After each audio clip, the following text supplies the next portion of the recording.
Salut les amis, c'est votre rendez-vous avec Talking Sport Actu Foot. Arsenal est sur le point de signer Jakub Kiwior de Spezia pour environ 25 millions d'euros. L'examen médical aura lieu la semaine prochaine. Le joueur se rendra à Londres ce week-end. Danny Ings quitte Aston Villa et rejoint West Ham pour un montant de 15 millions d'euros. Énorme remontée des Sky Blues après avoir été mené 2-0 à Tottenham, renverser la situation avec 4 buts et reste à la poursuite d'Arsenal en première ligue. Wolverhampton prête Gonzalo Guedes. À peine 6 mois après son arrivée, l'ailier portugais est prêté à Benfica jusqu'à la fin de la saison sans option d'achat. En Coupe du Roi, le Real Madrid signe un retour historique à Villarreal et file en quart de finale. Dani Ceballos, grand artisan de cette remontada, n'avait plus marqué de but depuis le 28 juin 2020. C'était en FA Cup avec Arsenal. Il n'avait plus marqué avec le Real Madrid depuis le 31 mars 2019. Vinicius Junior, après 6 matchs consécutifs sans marquer, égale Benzema en tant que meilleur buteur du Real Madrid cette saison, 11 buts chacun.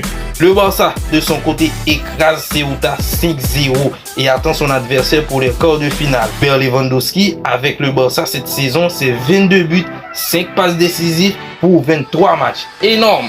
Interrogé à propos de cette image en conférence de presse, Carlo Ancelotti a répondu « Je lui ai dit à Rodrigo de ne pas oublier de me saluer quand il sort. » Histoire de remettre les pendules à l'heure aux petits. Le tableau décore avec le derby de Madrid, mais aussi un Barça Real Sociedad qui sera très intéressant.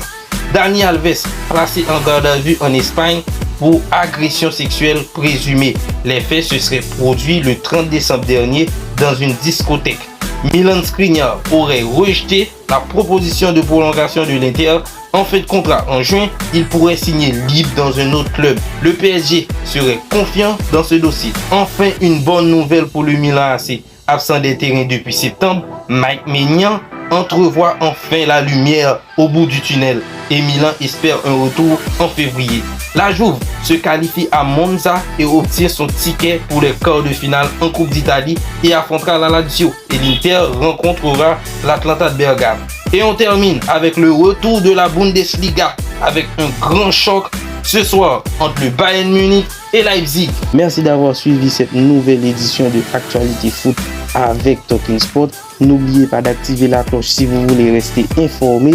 Bye bye, à demain, même énergie, même amour.